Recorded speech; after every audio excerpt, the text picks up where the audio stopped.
Kloroplas adalah organel seluler yang hanya ditemukan pada tumbuhan hijau dan protista fotosintetik.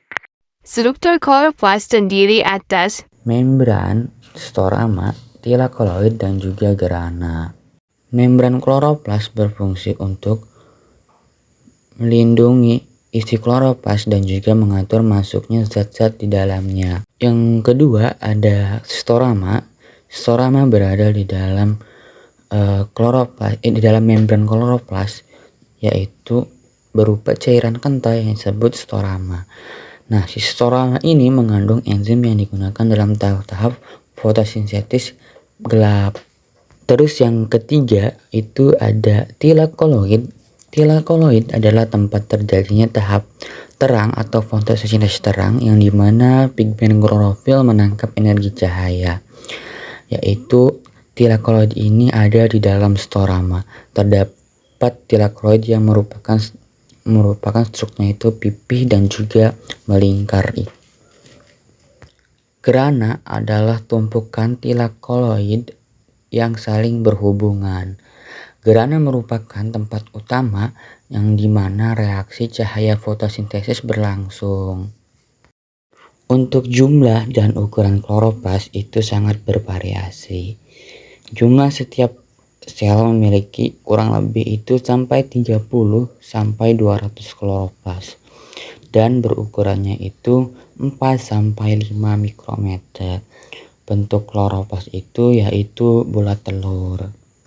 Kloroplas dikelilingi oleh membran biliar yang berbentuk cakram yang disebut amplop kloroplas. Kloroplas memiliki membran luar yang bersifat variabel terhadap berbagai molekul, sedangkan membran bagian dalam kloroplas bersifat selektif dan variabel dan banyak mengandung protein transport seperti protein integral yang berfungsi untuk mengatur keluar dan masuknya molekul kecil, contohnya seperti molekul gula.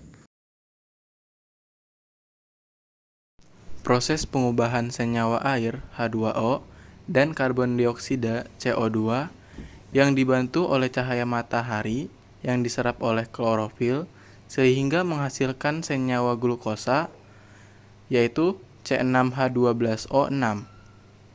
Dan glukosa yang dihasilkan selain digunakan langsung oleh tumbuhan juga akan disimpan dalam bentuk buah atau pati.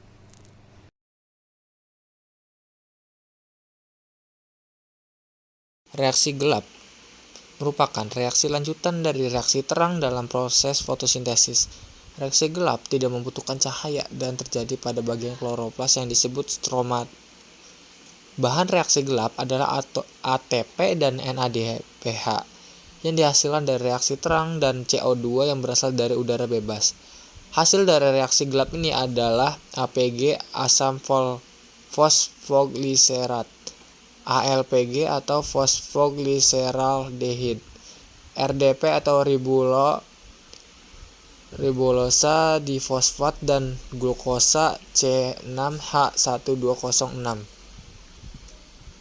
Nah, tahapan utama dari reaksi gelap ini adalah fiksasi karbon CO2 diikat oleh enzim ribosco dengan RUBP ribulose -1,5 bis hop H menghasilkan 2 molekul 3 fosfogliserat 3 PGA.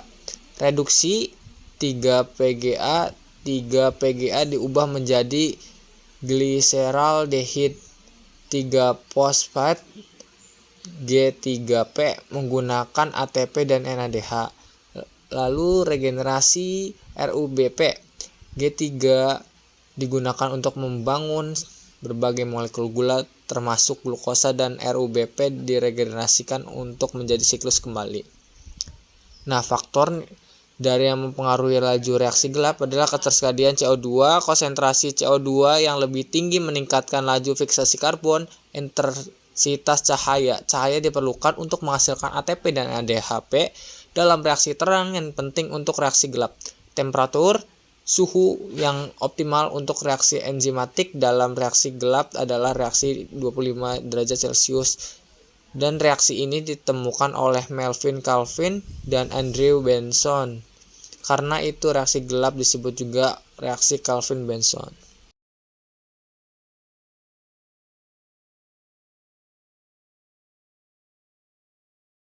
Reaksi terang merupakan reaksi fotosintesis yang memerlukan cahaya. Reaksi terang terjadi di tilakoid, yaitu struktur cakram yang berbentuk dari pelipatan membran dalam kloroplas. Struktur tilakoid yang bertumpuk-tumpuk disebut grana. Membran tilakoid akan menangkap energi cahaya dan mengubahnya menjadi energi kimia. Dalam tahap ini, klorofil menyerap energi cahaya untuk memecah molekul-molekul air menjadi hidrogen, oksigen, dan sejumlah energi. Proses ini memecahkan molekul air yang disebut juga dengan fotolisis. Energi kimia yang dihasilkan pada reaksi dalam terang bentuknya ada ATP dan NADP. Energi kimia ini kemudian disimpan dan dimanfaatkan sebagai sumber energi untuk reaksi gelap. Nah, proses reaksi terang yaitu penyerapan cahaya matahari, klorofil A dan B pada membran tilakoid menyerap energi cahaya matahari, fotosintetik elektron. Energi cahaya matahari memicu perpindahan elektron dari klorofil ke akseptor elektron primer.